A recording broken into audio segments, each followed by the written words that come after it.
Bismillahirrahmanirrahim. Assalamualaikum warahmatullahi wabarakatuh. Bismillah, alhamdulillah haqqa hamdan hamidin. Nahmadu syukran li jami'i ni'ami wa mazidih. Wa usalli wa usallimu ala nabiyil karim. Habibina wa syafi'ina wa qurrati a'yunina Muhammadin wa ala alihi wa ashabihi ajma'in, amma ba'd. Hadratal muhtaramin, para asatid, bapak, ibu-ibu rahimakumullah. Alhamdulillah, summa alhamdulillah, kita bisa kembali melanjutkan kajian kita yang pada kesempatan ini kita akan mengkaji bab Isra Mi'raj, khususnya Mi'raj ya, berkaitan dengan bulan Rajab, dan kita berada di hari-hari menjelang tanggal 27 Rajab ya. Rasulullah diberikan oleh Allah pengalaman Isra Mi'raj yang merupakan puncak dari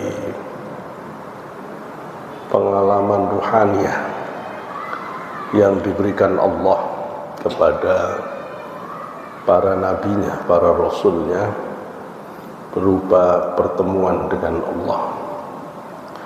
Jika di dalam tasawuf puncak dari ruhaniyah, pergerakan ruhani ditandai dengan ma'rifatullah, yang dalam bahasa ihsan adalah ka'annaka taruhu, seolah-olah melihat Allah. Maka Mi'raj adalah pertemuan Rasulullah dengan Allah itu sendiri, sebagaimana dijelaskan di dalam hadis riwayat Abdullah bin Abbas. Jika kita melihat fenomena Isra Mi'raj, tentu hingga detik ini belum bisa dipecahkan secara sains modern, karena sampai sekarang, di mana zaman sudah disebut sebagai era 4.0, 5.0 perkembangan teknologi yang ditandai artificial intelligence, capaian-capaian astronomi memang tampak sangat intensif untuk menjangkau kawasan-kawasan yang belum pernah terjangkau oleh amatan manusia. Bahwa para astronom modern menduga-duga sudah menemukan Sidratul Muntaha, karena mereka sudah bisa mengetahui black hole, ada lubang hitam di semesta ini yang memiliki fenomena yang aneh, karena semua yang berada di dekatnya akan terserap di semesta, di angkasa itu. Namun demikian, jika kita melihat penjelasan para ulama Ahlus Sunnah wal Jamaah, capaian astronomi modern itu rasanya belum sampai di langit satu, ya. Belum sampai di langit satu. Walaupun sebagian pemikir Islam seperti Profesor Baikuni dan yang lain-lain yang mengerti tentang persoalan metafisika dan astronomi itu meyakini bahwa langit pertama itu orbit bulan, langit kedua itu orbit matahari, artinya tata surya, langit ketiga itu Bima Sakti, dan seterusnya. Pertanyaannya adalah, kalau memang langit dunia bulan itu indikasi langit dunia, kok ternyata bulan gampang sekali ditembas-tembus, padahal langit itu ada malaikatnya, tidak sembarangan orang bisa menembusnya. Malaikat Jibril saja itu untuk menembus langit selalu izin kepada malaikat bawwabus samawat, penjaga pintu-pintu langit. Kalau tidak dibuka, tidak akan bisa buka. Setan saja tidak bisa menembus pintu langit, padahal jelas-jelas dia bukan makhluk materi, gitu ya. Maka melihat itu rasanya memang belum sampai, langit dunia belum sampai. Terlebih kalau kita lihat penjelasan para ulama yang mengatakan langit dunia itu dari emas. Nah, kalau langit dunia dari emas sampai sekarang belum ada temuan astronomi yang mengatakan bahwa di angkasa itu ada nampak seperti emas, itu belum ada. Mereka berebut untuk bisa mendapatkan hal-hal yang dimungkinkan sangat berharga di bulan, di Mars, Amerika, Cina, Uni Soviet, Rusia, India. Mereka berebut untuk bisa menjelajah dan mengeksplorasi apa yang ada di sana. Tetapi lagi-lagi itu masih dekat, Pak. Capaian astronomi modern ini mengatakan bahwa bintang terjauh yang diamati oleh astronom Jepang yang berhasil menangkap bintang terjauh itu kira-kira jauhnya 500.000 miliar tahun cahaya. Itu yang sekarang kedap-kedip disebut bintang pulsar. Berarti itu kalau sekarang kita lihat, cahaya itu adalah cahaya 500.000 tahun, 500.000 miliar tahun cahaya yang lalu. Yang sekarang itu baru akan kelihatan 500.000 miliar tahun cahaya yang akan datang, ya. Kalau Rasulullah menggunakan kecepatan cahaya, berarti menuju ke bintang itu saja butuh 500.000 tahun. Nah, padahal kita ini baru hidup 2000. Kalau mulainya dari Nabi Isa, kalau Masehi baru 5.000 tahun, 2000 tahun. Lah Rasulullah kalau begitu ya belum sampai kemana-mana, Pak. Belum sampai kemana-mana. Kalau Rasul pakai kecepatan cahaya, itu Rasul belum sampai. Belum sampai ke langit satu. Wong ke bintang itu saja tidak sampai masih. Makanya tidak bisa kita memahami fenomena Isra Mi'raj itu dengan saya. Yang bisa memahami itu adalah tasawuf, dengan kacamata tasawuf. Rasulullah itu dibawa oleh para malaikat masuk ke alam malakut, alam ghaibiyah, sehingga yang berlaku hukum-hukum ghaibiyah. Kalau sudah begitu, maka kecepatannya jauh lebih cepat daripada cahaya.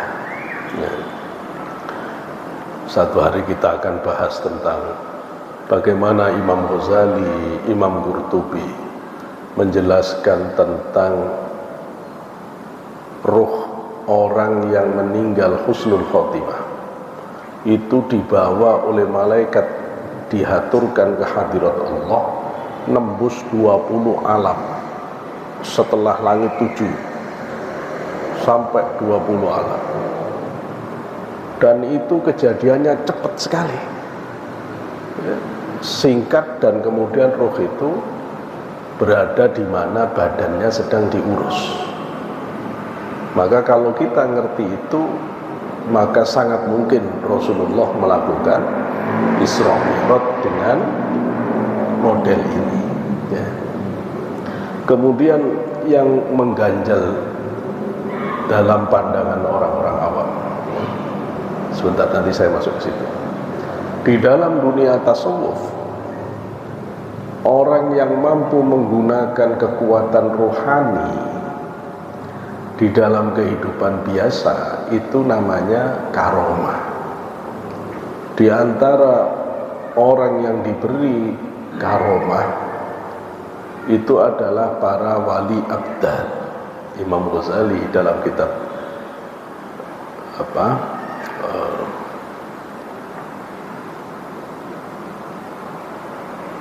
di dalam kitab beliau Minhajul Abidin, beliau menjelaskan bahwa wali abdal itu diberi oleh Allah karomah toyul ardi, ngelipat bumi. Bumi ini sudah menjadi, kata Imam Ghazali, qadamun wahid, hanya satu telapak kaki saja. Nah, dia kalau mau kemana ya langsung sampai.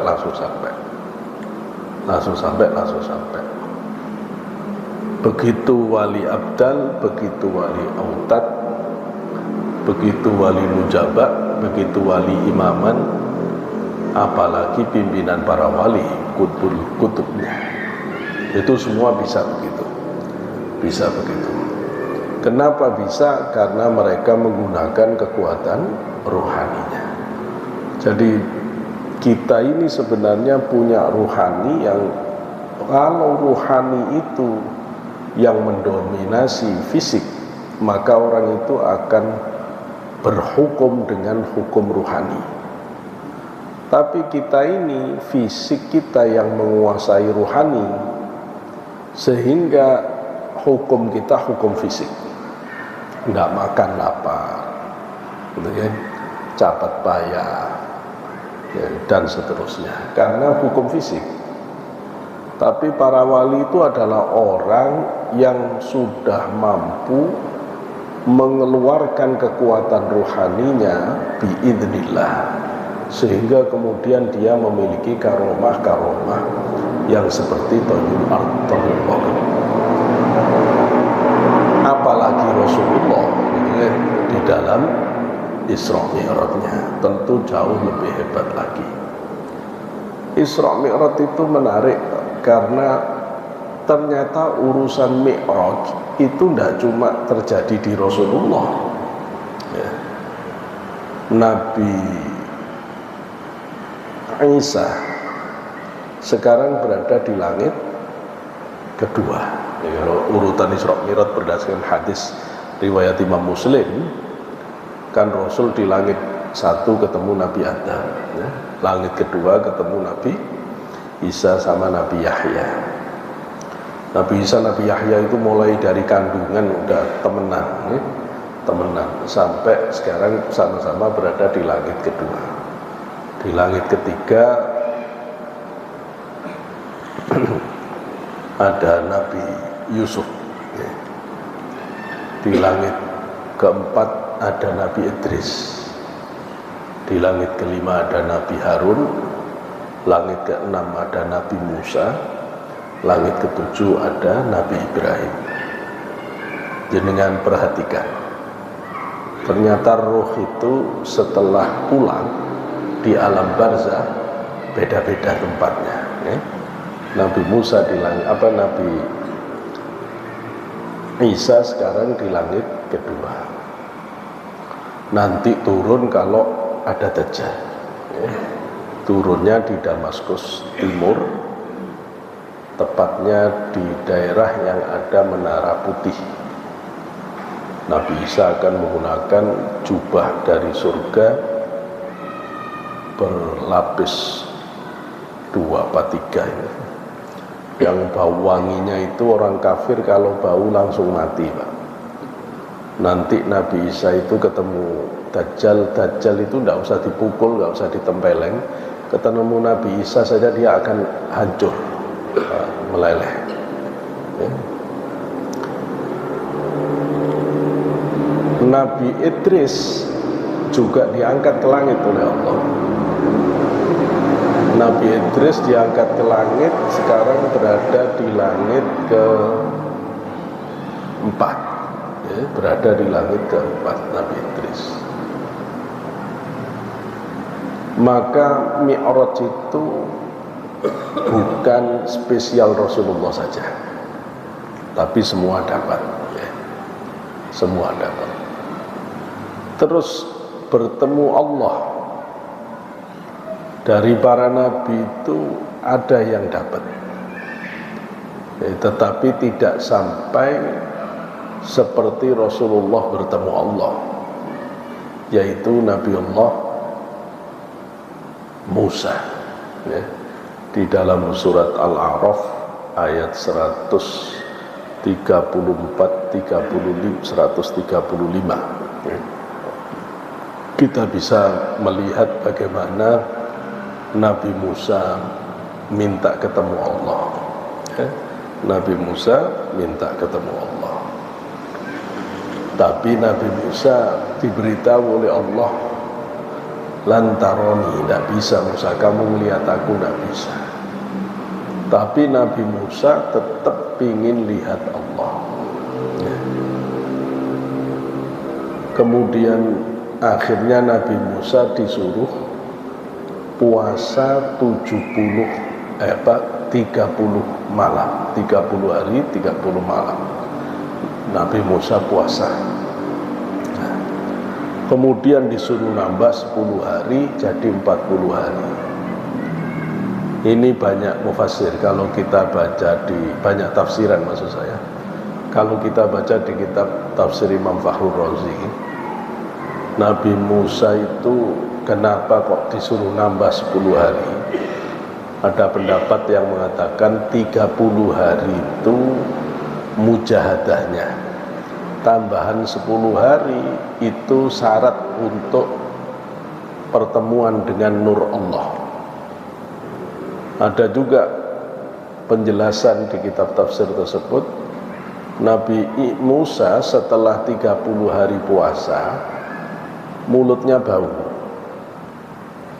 Kemudian oleh Nabi Musa disiwak.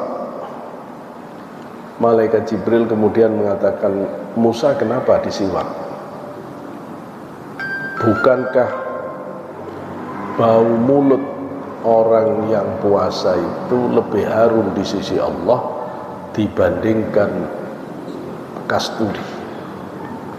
Karena itu terus Nabi Musa disuruh puasa lagi, nebus 10 hari. Wakila puasanya bulan Dzulqa'dah, nebus 10 harinya Dzulhijjahnya, 1 sampai 10 Dzulhijjah. Wallahu a'lam mana yang benar.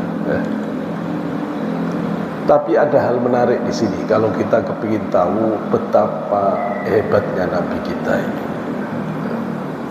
Waktu Nabi Musa kepingin ketemu Gusti Allah, yang kepingin ketemu Nabi Musa, ya. Yang kepingin ketemu Nabi Musa, bukan Allah. Karena Nabi Musa yang kepingin ketemu, maka Nabi Musa harus membersihkan diri dengan cara khalwat selama 30 hari itu. Sudah begitu Nabi Musa ditemuinya di bumi, di Bukit Tursina, di Bukit Tursina. Dan ketika Nabi Musa berada di lembah Bukit Tursina, Nabi Musa diberitahu oleh Allah supaya mencopot sandalnya. Fahla'na 'alaika innaka bil wadil muqaddas, itu di dalam surat Toha. Allah mengingatkan Nabi Musa demikian. Jadi Nabi Musa ini di bumi tapi sudah harus nyopot sandal dan harus melakukan puasa. Setelah Nabi Musa puasa ditambah 40 hari, Nabi Musa ingin ketemu Gusti Allah, tidak bisa, karena konstruk batin Nabi Musa tidak disiapkan Allah untuk kuat merasakan pengalaman dahsyat bertemu Allah. Itu tidak akan kuat Nabi Musa, tidak akan kuat. Maka Allah memberitahu, kalau begitu nanti nurku yang akan nampak dulu. Di dalam kitab tafsir Durrul Mansur, di situ dijelaskan oleh Rasulullah kenapa Allah memilih Nabi Musa diajak ngomong dalam tafsiran ayat Al-Quran, wa kallamallahu Musa taklima. Dan Allah benar-benar mengajak Musa bicara dengan pembicaraan yang sebenar-benarnya. Nabi Musa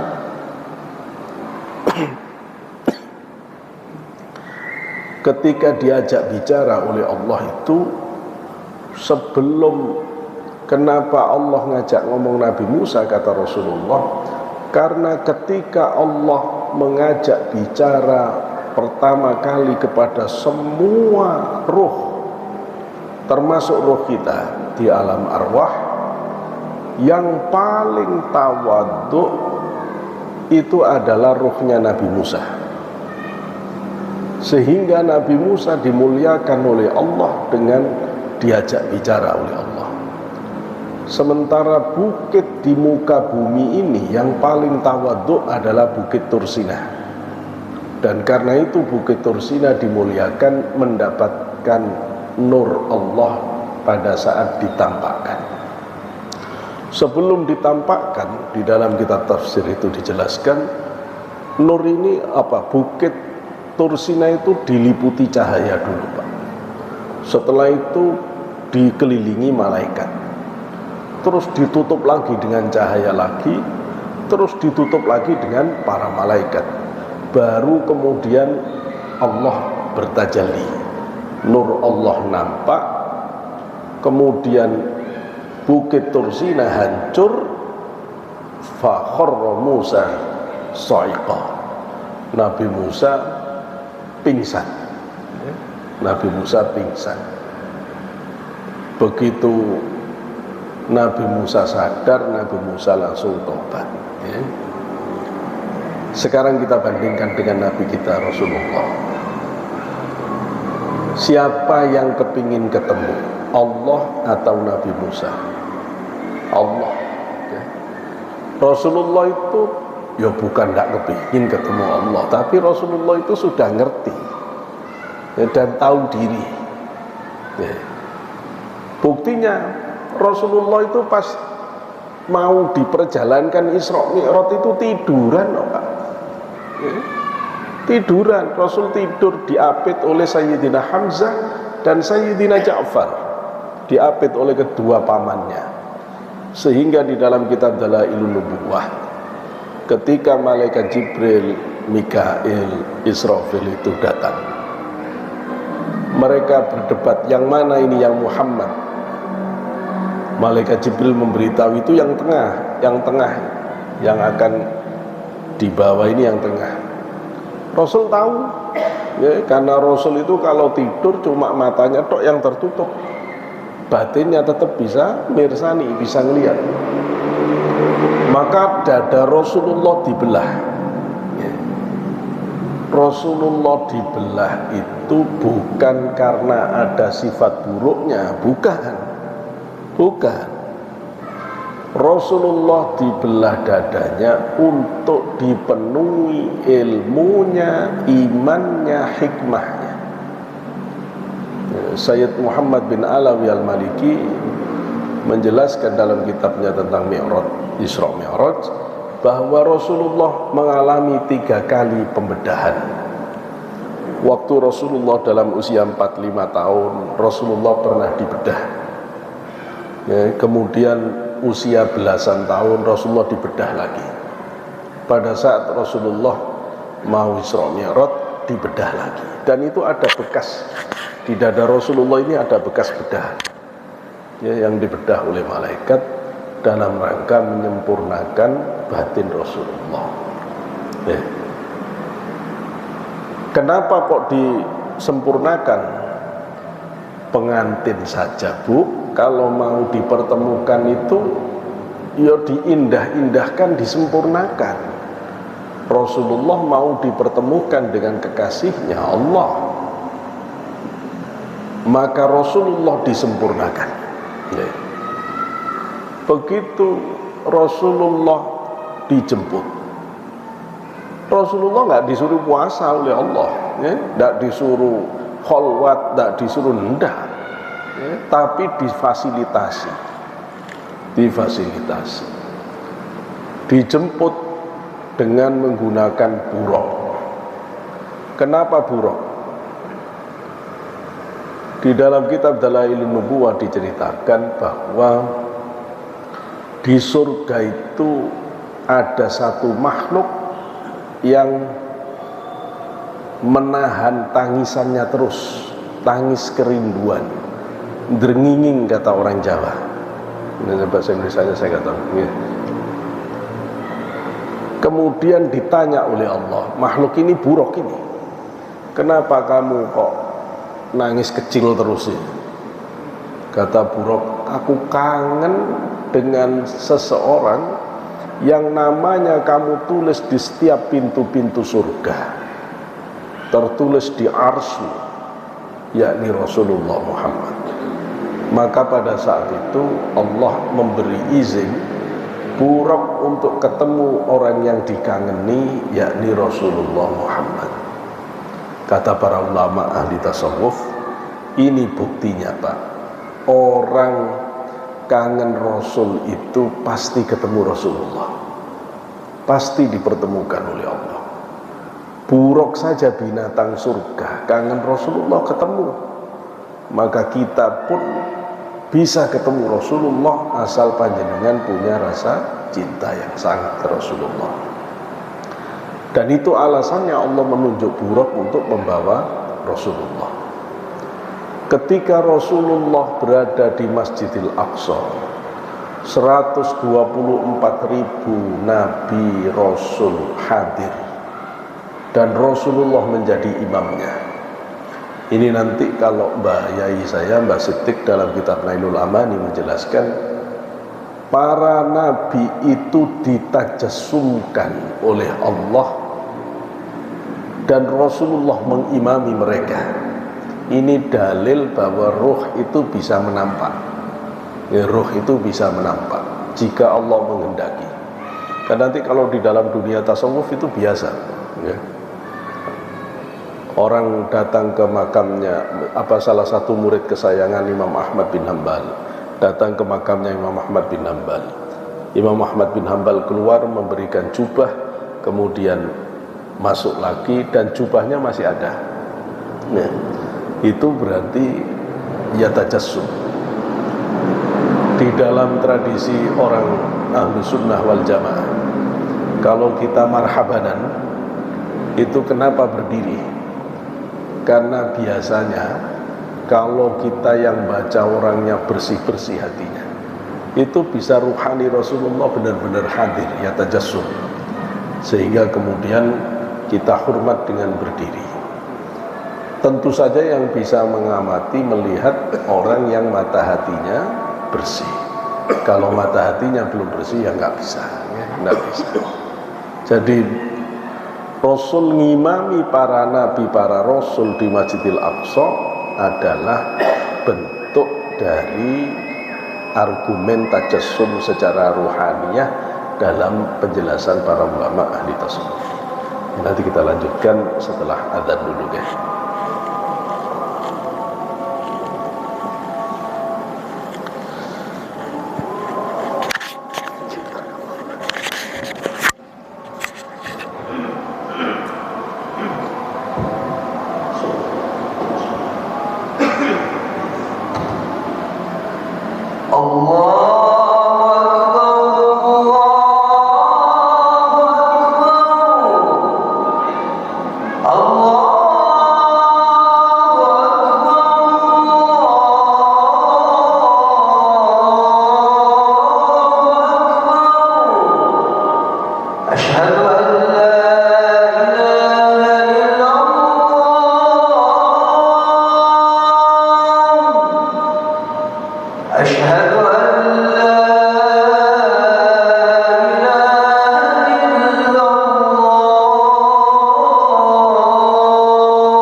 Bagaimana dengan Rasulullah dimi'rajkan oleh Allah? Pertama, yang menginginkan mi'raj itu Allah. Allah memfasilitasi. Pengalaman sebelumnya sudah sangat istimewa, sampai mengimami para nabi, kemudian Rasulullah mi'raj. Syekh Mutawalli Asy'arawi, mufassir kontemporer kita, beliau menyatakan bahwa ketika Rasulullah menembus langit 7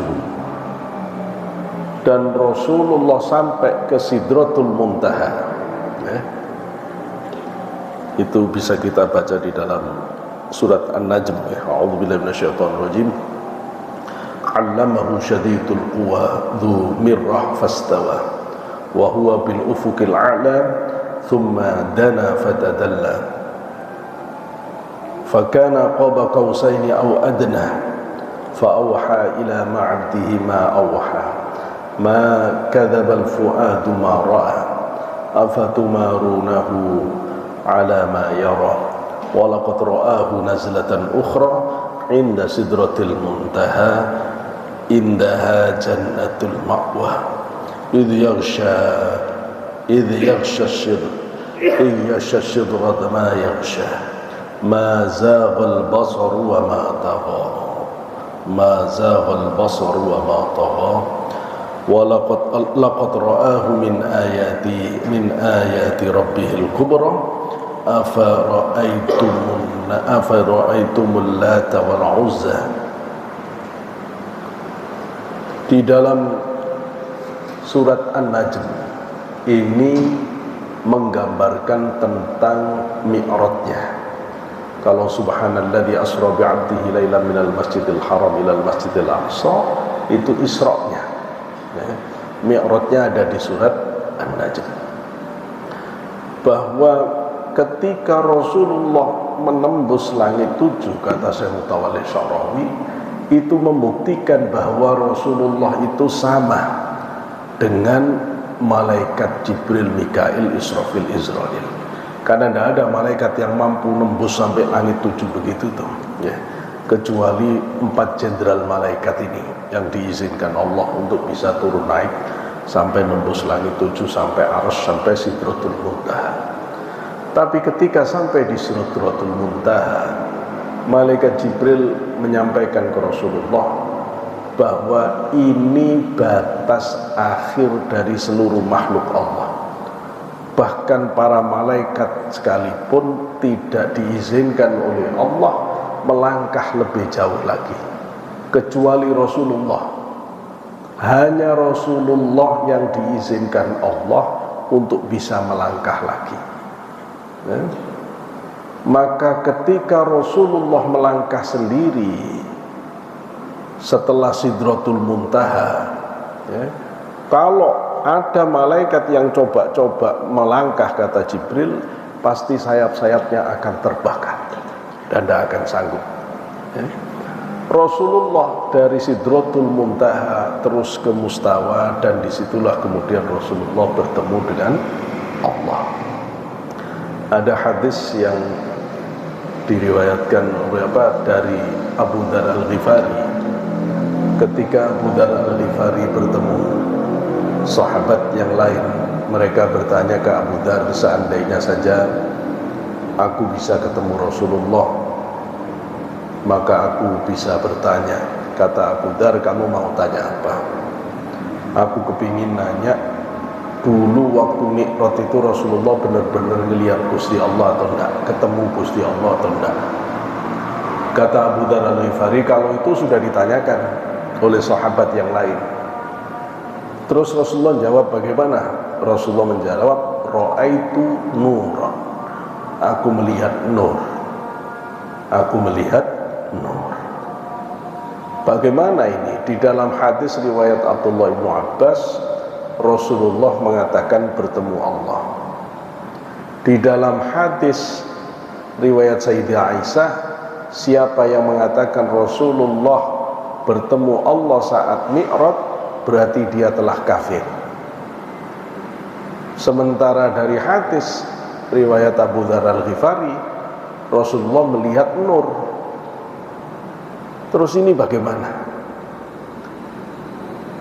Abdullah ibnu Abbas menyatakan bahwa Rasulullah menceritakan bertemu Allah itu di emperan Masjid Nabawi tidak ada Sayyidah Aisyah, sehingga memang Sayyidah Aisyah tidak tahu kalau Rasulullah sendiri yang menceritakan bahwa beliau bertemu Allah. Dengan demikian tentu hadis Abdullah ibnu Abbas lebih kuat posisinya. Bagaimana dengan hadis Abu Dzar Al-Ghifari? Para ulama menjelaskan bahwa betapapun Rasulullah bertemu Allah, tetap ada hijabnya. Hijab terakhir antara Rasulullah dan Allah itu adalah nur Allah. Allah bukan nur, tapi nur itu hijab, sehingga yang dilihat oleh Rasulullah nur. Ada juga ulama yang menjelaskan di dalam kitab tafsir Imam Fakhrur Razi, dijelaskan oleh ulama yang lain ahlu sunnah wal jamaah, Rasul melihat Allah yang tanpa bagaimana, tanpa suara, tanpa rupa, tanpa bagaimana. Wallahu a'lam. Saya tetap akan tunduk kepada hadis yang diriwayatkan Abu Dzar Al-Ghifari.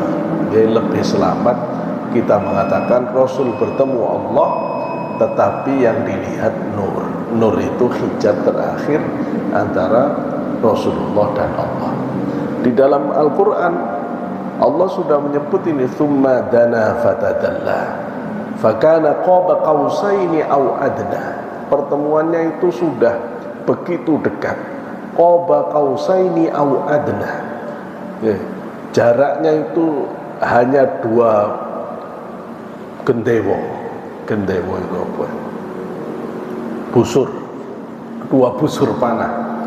Yes, 2 busur ya mungkin 2 meter lebih. Ya, jaraknya 3 meter. Kalau busur itu 1,5 meter, kurang lebih 2 sampai 3 meter. Berjarak 2-3 meter saja. Ya. Kemudian Rasulullah diberi dawuh oleh Allah kewajiban sholat. Jadi kewajiban sholat. Ini juga istimewa, istimewa sekali, karena tidak ada tugas yang Allah sampaikan langsung dari Allah tanpa Jibril, kecuali sholat. Semua kewajiban kita dalam agama ini cukup melalui Jibril. Jibril beritahu, Jibril khusus sholat, Allah mengangkat Rasulullah di tempat yang paling mulia. Disitulah baru diberitahukan. Berarti ini misi tersucinya Rasulullah, ya? Ini pesan paling agungnya Allah di dalam seluruh syariat. Maka sholat itu menjadi hal yang paling utama, sehingga Rasul kemudian mengatakan as-sholatu imaduddin, faman aqamaha faqad aqamaddin, faman tarakaha faqad hadamaddin. Benar, sholat ini tiang agama itu. Kita kalau mau lihat orang itu baik, tidak baik, lihat di sholatnya. Lihat di sholatnya. Kalau sholatnya orang itu bagus, fa insya Allah semua bagus. Dan seterusnya, banyak penjelasan tentang ini. Saya ingin masuk ke penjelasan. Sekarang kita lihat ya, perbandingan hebatnya Nabi kita ini. Ada orang yang mengatakan begini, loh itu buktinya bahwa Allah itu ada di atas. Buktinya Rasulullah mau ketemu saja disuruh naik ke langit 7, di atas Arsy, di atas Sidratul Muntaha. Memang Allah ada di atas. Tidak begitu, keliru logikanya. Kalau kamu mengatakan Allah di atas gara-gara Rasulullah Mi'raj ketemunya di atas, kenapa kamu tidak mengatakan Allah ada di bawah, di Bukit Tursina? Karena waktu Nabi Musa yang ngajak ketemu di Bukit Tursina. Tidak begitu, logikanya itu tidak gitu. Terserah Allah mau ngajak ketemuan orang itu di mana. Semesta raya ini miliknya Allah. Mau diajak ketemu di Baghdad, mau di Indonesia, ya terserah Gusti Allah. Tapi bukan Allah ada di situ. Keliru kalau begitu logikanya. Kalau kemudian Allah di atas, lah terus yang ketemu di bawah siapa? Tidak begitu, itu cuma tempat ketemu. Tempat ketemu itu Pak menentukan kualitas yang ditemui. Jadi kan kalau ngajak ketemu orang sesuai dengan kualitas orangnya kan. Kalau yang diajak ketemu orang biasa, yus, tempat biasa jadilah. Tapi kalau yang Bapak ajak ketemu itu orang istimewa, barangkali Bapak merasa tidak hormat kalau di rumah Bapak. Bisa jadi Bapak akan sewa hotel terbaik di Indonesia ini. Tidak cukup di Jakarta, mungkin Bapak akan temui di Bali. Coba kalau lihat presiden kita, kalau mengadakan pertemuan G20, kenapa tidak ditemui di Istana Negara saja? Itu namanya tidak hormat, Pak. Dicari tempat yang paling representatif, yang di situ ada tempat wisatanya, yang macam-macam lah. Maka Allah memperlakukan nabinya itu sesuai kualitasnya. Jadi kan kalau ketemu orang, kalau cuma minta uang, hanya ditemui di belakang pagar, setelah itu suruh pulang. Kalau orangnya agak baikan, dibukakan pagar, di emperan, tidak dimasukkan ruang tamu. Kalau agak serius baru masuk ruang tamu. Kalau sampai ada tamu yang Bapak harus jemput dia dengan penjemputan paling hebat, dengan segala kehormatan yang Bapak paling mampu berikan, kemudian dijemput dengan penjemputan yang paling istimewa, difasilitasi dengan fasilitas istimewa, disiapkan tempat paling istimewa, dan bertemu langsung dengan jenengan, tidak boleh ada orang lain tahu. Sekarang saya tanya, ini tamu model apa? Oh, ini sangat spesial. Bapak lihat, Nabi Musa mau ketemu Allah di Bukit Tursina, di bumi Pak. Tapi oleh Allah suruh nyopot sandal. Fakhlaq na'laika innaka bil wadil muqaddas itu. Musa, copot sandalmu, kamu di lembah yang disucikan. Lihat Rasulullah. Rasulullah nembus langit 7 Pak, sampai ars, sampai mustawa. Kalau kita pegang hadis yang Rasulullah itu dikurangi 5 kali dari 50, berarti itu 9 kali bolak-balik ketemu Gusti Allah itu. Rasulullah sampai pulang sandalnya tidak disuruh nyopot. Padahal nembus langit ini Pak, sampai ke ars, sampai ke mustawa, tetap pakai sandal, tidak disuruh nyopot Rasulullah. Nabi Musa di bumi suruh nyopot.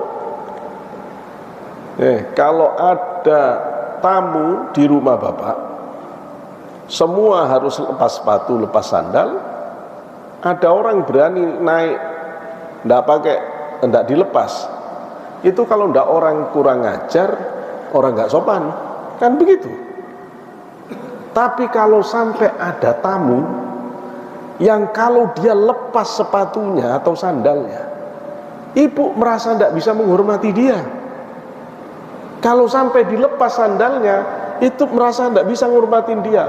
Khusus dia biarin. Ini tamu apa ini? Itu Rasulullah. Itu Rasulullah. Dan yang memuliakan Allah. Sehingga para ulama itu nulis kitab khusus bab na'l Rasulullah, bab sandalnya Rasulullah itu Pak. Banyak, karena sandal ini bukan sembarang sandal Pak. Sandal ini sudah diajak ketemu Allah. Sudah istimewa sandal itu. Apalagi Rasulullah. Jadi dengan cek, ketika Nabi Musa ketemu Nur Allah di Bukit Tursina, Nabi Musa pingsan. Tapi Rasulullah diperjalankan dari Mekah ke Masjidil Aqsa, ke langit 7 Sidratul Muntaha, balik seger, sehat. Jenengan bisa bayangkan betapa hebatnya ruhani Rasulullah, betapa hebatnya Nabi kita itu. Maka di sini kita bisa mengerti bahwa ketinggian derajat Rasulullah tidak tertandingi oleh siapapun. Mulai sekarang jangan sembrono mengatakan Muhammad kan orang biasa, biasa dasmu. Kamu nggak ngerti Rasulullah gitu loh ya. Rasulullah itu amat sangat istimewa. Ya, amat sangat istimewa. Terakhir saya tutup dengan penjelasan Syekh Abdul Qadir di dalam kitab beliau Fathur Rabbani. Kata Syekh Abdul Qadir, Allah hanya mengizinkan satu kali Rasulullah mi'raj dengan jasad dan ruhaninya. Setelah itu Rasulullah hanya diizinkan mi'raj secara ruhani saja tanpa jasmani. Mi'raj secara ruhani itu yakni melalui sholat. Maka Isra Mi'raj itu Pak, mi'rajnya Rasulullah itu membawa hadiah mi'raj ruhani. Sehingga doa pertemuan Rasulullah dan Allah di dalam mi'rajnya menjadi rukun bacaan di dalam sholat kita. Karena sholat itu hakikatnya sebenarnya adalah mi'raj ruhani. Persis bacaannya jadi rukun. Kalau Bapak tidak baca itu tidak sah sholatnya. Rasul ketika bertemu dengan Allah, Rasul menyampaikan salam, at-tahiyyatul mubarakatus sholawatut thayyibatu lillah. At-tahiyyat segala penghormatan, al-mubarakah segala keberkahan, kebaikan, tambah-tambahnya kebaikan, at-thayyibat segala kebaikan, as-sholawat segala penghargaan, sholawat, at-thayyibat segala kebajikan, itu hanya milikmu ya Allah. Dijawab oleh Allah, assalamu alayka ayyuhan nabi wa rahmatullahi wa barakatuh. Keselamatan tercurah padamu wahai Nabi Muhammad, rahmat Allah, kasih sayang Allah, keberkahan Allah tercurah kepadamu. Diterima oleh Rasulullah tapi dibagi juga untuk seluruh hamba Allah. Assalamu alaina wa ala ibadillahi shalihin. Semoga keselamatan untuk kami, tapi juga untuk semua hambamu yang soleh ya Allah. Disaksikan oleh malaikat di arsy di langit 7, mereka semua bersyahadat atas pertemuan Allah dan Rasulnya. Asyhadu an la ilaha illallah wa asyhadu anna Muhammadar Rasulullah. Jadi bacaan tahiyat. Kenapa? Karena sholat itu mi'rajur ruhani. Karena itu kita sholat itu belajar menggerakkan batin untuk merasakan kedekatan dengan Allah. Lebih dekat, lebih dekat, lebih dekat. Ya, insyaallah ngaji lagi saya baru bicara tentang mi'rajur ruhani, sholat mi'raj ruhani. Bagaimana cara nata batin kita supaya benar-benar bisa sholat itu yang menggerakkan batin untuk terus mendekatkan diri kepada Allah Subhanahu wa taala. Saya tutup dengan hadis yang dikutip oleh Imam Suyuti di dalam kitab Durrul Mansur. Saat Allah bertemu dengan Rasulullah, Allah bertanya ke Rasulullah, Muhammad, as-samawatu liman? Muhammad, langit 7 ini untuk siapa? Rasul menjawab, laka ya Rabb, punyaanmu ya Allah. Wal ardo liman? Bumi ini untuk siapa? Dijawab oleh Rasulullah, laka ya Rabb, milikmu ya Allah. Terus Rasulullah nanya, Allah nanya, wa anta liman? Kamu milik siapa? Rasul menjawab, laka ya Rabb, saya milikmu juga ya Allah. Terus Allah nanya lagi ke Rasulullah, wa ana liman? Aku terus miliknya siapa? Rasul diam. Allah kemudian menjawab, ana liman sallah alaika zada tashrifan wa ta'zima. Aku miliknya orang yang mau membaca sholawat kepadamu dengan cara mengagungkan dan memuliakan dirimu. Maka siapapun yang menginginkan Allah, menginginkan kedekatan pada Allah, perbanyak sholawat dengan cara membaca sholawatnya penuh keagungan, memuliakan Rasulullah. Jangan sekedar sholawat di bibir, apalagi sambil sembrono, diresapi dalam hati. Kalau kita baca Maulidut Tiba, Simtud Duror, Maulid Barzanji, baca sholawat-sholawat, diresapi yang dalam. Karena itu bagian keimanan kita kepada Nabi kita Muhammad, dan itu yang membawa ketinggian kita di hadapan Allah Subhanahu wa taala. Saya kira ini yang bisa saya sampaikan, kurang lebihnya mohon maaf. Assalamualaikum warahmatullahi wabarakatuh.